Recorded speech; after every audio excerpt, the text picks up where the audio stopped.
The black janitor who saw what no one else did and saved a millionaire CEO.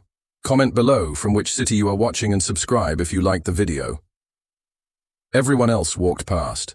The assistants, the executives, even the doctors in the room missed the signs, but one man, a janitor most people overlooked, noticed something that no one else did. In a single moment, his quiet observation turned into a life-or-death decision, one that would change the fate of a powerful millionaire CEO. How could the man everyone ignored become the only person who truly saw the danger? The headquarters of Montgomery Enterprises gleamed like a monument to power and wealth. Floor-to-ceiling glass windows reflected the city skyline, polished marble lined the lobby, and security guards moved with crisp efficiency. It was the kind of place where success seemed untouchable, where the powerful walked in tailored suits and million-dollar deals were sealed before lunch. But in this world of polished surfaces and relentless ambition, one man existed almost invisibly. His name was David. He was the janitor. Quiet, reserved, moving with the kind of rhythm that comes from years of being unnoticed. Most employees never looked at him twice. Some barely nodded when he passed. To them, he was simply part of the building, someone whose presence was expected but rarely acknowledged. David had been working in the skyscraper for nearly a decade. He knew the building better than most of the executives who came and went. He knew which elevators tended to stall, which lights flickered in the late hours, and which offices stayed empty long after their owners had gone home. Every night, he walked the same halls, cleaning, mopping, and tidying up the chaos that others left behind. Yet for all his silence, he carried with him a gift, an attentiveness that most had long abandoned in their rush to climb ladders of wealth and power. The CEO, Richard Montgomery, was the embodiment of corporate dominance, a millionaire many times over. His face graced magazines, his words were quoted in business journals, and his empire stretched across multiple industries. He was both admired and feared, a man who thrived in boardrooms where others faltered. To his employees, he was untouchable. To competitors, he was ruthless. To himself, he was invincible. But invincibility has cracks. What no one knew, not his executives, not his assistants, not even his closest friends, was that Montgomery had been ignoring his health. Years of stress, endless travel, late nights fueled by caffeine and ambition had left invisible scars. The signs were there, subtle but persistent. Fatigue, shortness of breath, moments of dizziness. He brushed them off as the cost of success. After all, he was Richard Montgomery. He had built an empire. How could something as ordinary as illness bring him down? The office culture only reinforced this illusion. Nobody dared question the boss. Nobody dared suggest weakness. If Montgomery looked pale, people assumed he was just exhausted from another deal. If he rubbed his chest during meetings, they dismissed it as indigestion. His power shielded him from scrutiny, and his pride kept him from seeking help. And yet, in a world of blindness, one man was watching. David, the janitor, had seen things others missed. It wasn't because he was looking for flaws, it was simply who he was. He noticed the way Montgomery sometimes lingered in the lobby before heading to his car, catching his breath when no one was supposed to see. He noticed how the CEO's once brisk walk had slowed, how his face sometimes tightened in pain when he thought no one was looking. Unlike the employees who avoided their boss's gaze, David had no reason to pretend. His silence gave him a vantage point others didn't have. Night after night, he pieced together fragments. A forgotten water bottle on the desk, half drunk and abandoned. Medication wrappers discarded in the trash. The faint, muffled sound of someone coughing behind the closed office door. Small details, unimportant on their own. But together they painted a picture that David couldn't ignore. Still, who would listen to a janitor? He was invisible to them, a background figure in their world of wealth and status. Speaking up could risk his job. Remaining silent might mean watching a tragedy unfold. It was a quiet burden, one he carried alone as he polished floors and emptied bins, wondering just how far the signs would go before someone else finally noticed. The pressure built slowly, like a storm forming over the horizon. And then came the day when everything would collide. The moment when the ignored signs would no longer stay hidden. The day when one man's attentiveness would determine the fate of an empire. because in that gleaming skyscraper where everyone looked upward, toward success, money, and power, the one person looking closely, the one who truly saw, was the man they never expected, and what he saw would change everything. The storm did not arrive all at once. It built slowly, creeping in through moments so subtle that most people brushed them aside. To the executives of Montgomery Enterprises, the long workdays, the tension in their leader's face, the fatigue in his steps, these were just part of the rhythm of ambition. But David, the janitor, noticed the difference. It was late evenings when the truth spoke loudest. While the top floors fell silent and the suits went home to their glass towers and luxury cars, David remained, pushing his cart through the hushed hallways. The building carried echoes in those hours, echoes of strained breathing, muffled coughs, and hurried footsteps meant to disguise weakness. Richard Montgomery, the Millionaire CEO, was unraveling under the weight of his empire, and nobody dared admit it. David saw what others could not. He remembered one particular night, a boardroom left in chaos after a marathon meeting. Coffee cups half full, documents scattered, the faint smell of stress lingering in the air. As he swept the floor, he noticed a small stain near the head of the table. A drop of something dark, a spot so faint that no one else would have thought twice. But to David, it was another piece of the puzzle. Blood, perhaps, from the CEO's coughing fit earlier in the evening. A warning written in plain sight, invisible only because no one was looking. The signs escalated. Montgomery began to miss steps on the stairs, clutching the railing just a little too long. He stayed seated longer during meetings, shifting uncomfortably as if his chest was tight. He grew irritable, snapping at assistants when they brought him reports late, his temper flaring faster than usual. But what struck David most was the loneliness of it all, the way power isolated the man, surrounded by people, yet unseen in his suffering. Still, David said nothing. What could he say? To confront the CEO about his health would sound absurd. To raise the issue with others risked ridicule. After all, who would take the word of a janitor over the countless executives who spent their days in Montgomery's presence? The weight of silence pressed heavier each night, as though the building itself was holding its breath, waiting for the inevitable collapse. And then, the breaking point arrived. It was a morning like any other, the lobby buzzing with chatter as staff hurried in with their lattes and laptops. Montgomery stepped through the glass doors, his usual sharp suit pressed to perfection. But to David, something was wrong the moment he entered. His stride, once powerful, was sluggish. His complexion was pale, almost ashen. He loosened his tie, with trembling fingers, his jaw tightening as though holding back pain. David froze, mop in hand, watching as Montgomery pushed past the reception desk. No one else noticed. The assistants followed him with files. The guards nodded respectfully.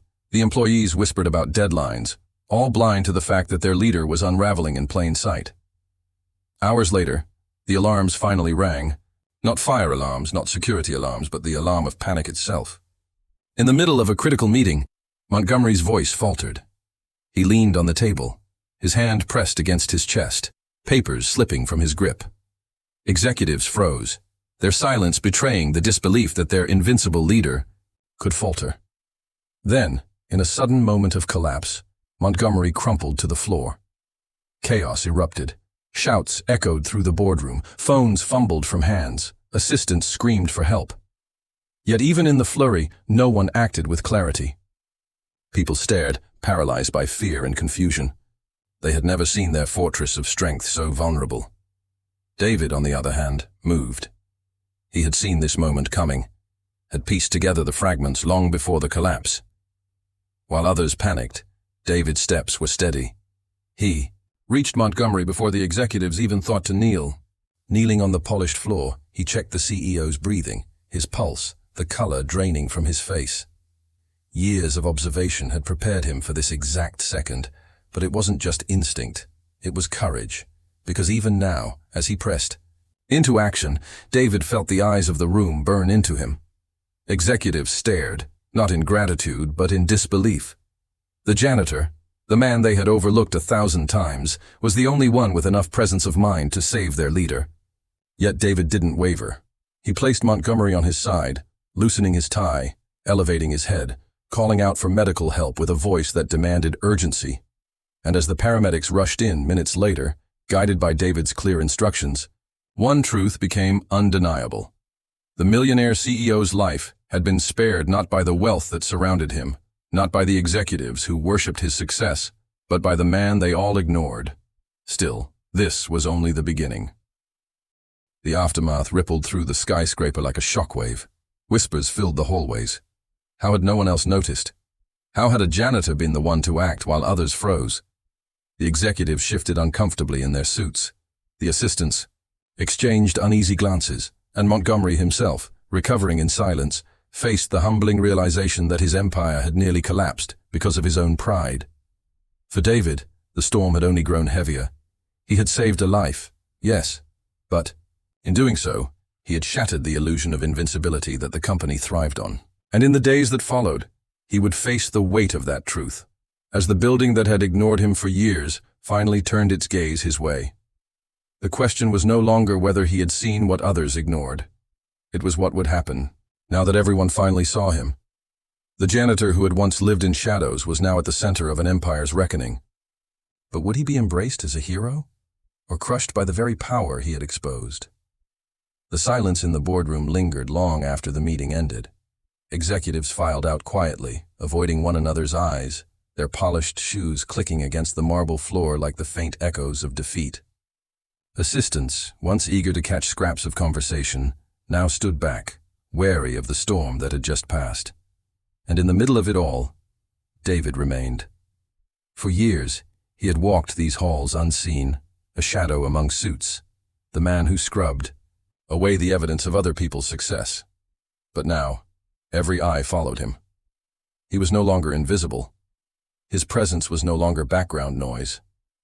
He was the man who had seen what others ignored. And because of that, an empire still stood. The days that followed changed everything. First came the recognition. Reporters caught wind of the story and published headlines that no one could have imagined. Janitor saves millionaire CEO's life. Cameras waited outside the skyscraper, eager to catch a glimpse of the man whose sharp eyes had seen the invisible. And though David shied away from the spotlight, the story spread far beyond the walls of Montgomery Enterprises. To some, it was an inspiring tale of humility and courage. To others, it was an indictment of power and blindness, a symbol of how status blinds people to the truth. Inside the company, the shift was even more profound. The executives, once untouchable in their arrogance, found themselves under scrutiny. Investors questioned their competence. Employees whispered about their silence. Meetings, once filled with unchecked confidence, now carried an undercurrent of caution. The unspoken truth hung in the air. A janitor had shown more clarity, composure, and leadership than those paid millions to hold those titles. Richard Montgomery himself changed. The experience had cut through his pride, leaving behind a man who could no longer pretend invincibility. The weight of mortality had humbled him, but so had the realization of who had saved him. In private moments, he admitted the truth. His empire had nearly collapsed, not because of a market crash, not because of a competitor, but because he had refused to see. He began to shift his focus. The company started investing in wellness programs, not just for executives, but for staff at every level. Health screenings became mandatory, not optional. And perhaps most importantly, he instituted a new policy, one that encouraged employees, no matter their rank, to speak up if they noticed something wrong. He called it the David Principle, a reminder that awareness saves more than profits. For David, life changed too, though not in the way fairy tales might suggest. He was offered promotions, money, even a chance to leave behind his janitor's uniform. But he turned down most of them. He did not want to become a token symbol, paraded around for inspiration, and then forgotten. He wanted to remain who he was, a man who worked quietly, who noticed details, who cared enough to act. Yet the respect he had earned could not be undone. People greeted him now. Executives nodded to him in the hallways, not out of pity, but out of recognition.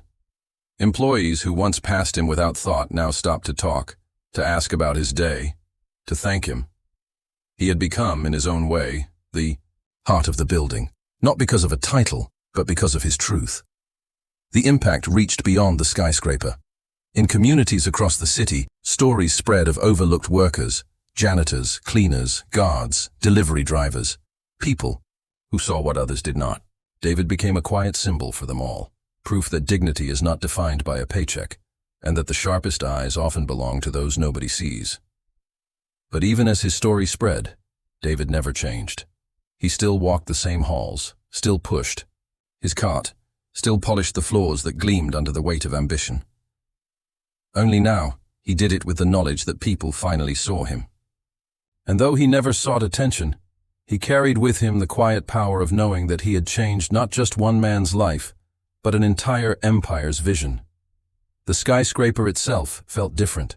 The same glass windows reflected the same skyline.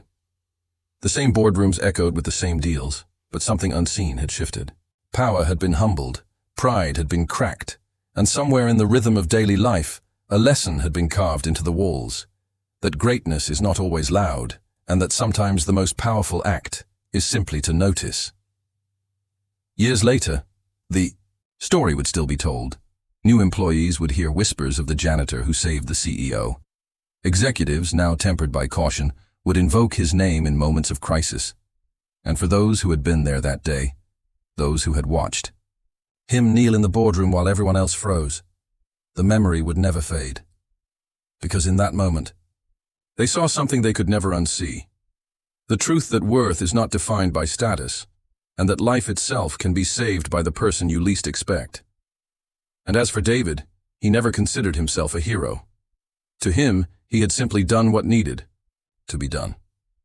But perhaps that was the point. True heroes do not wait for recognition. They act when others hesitate.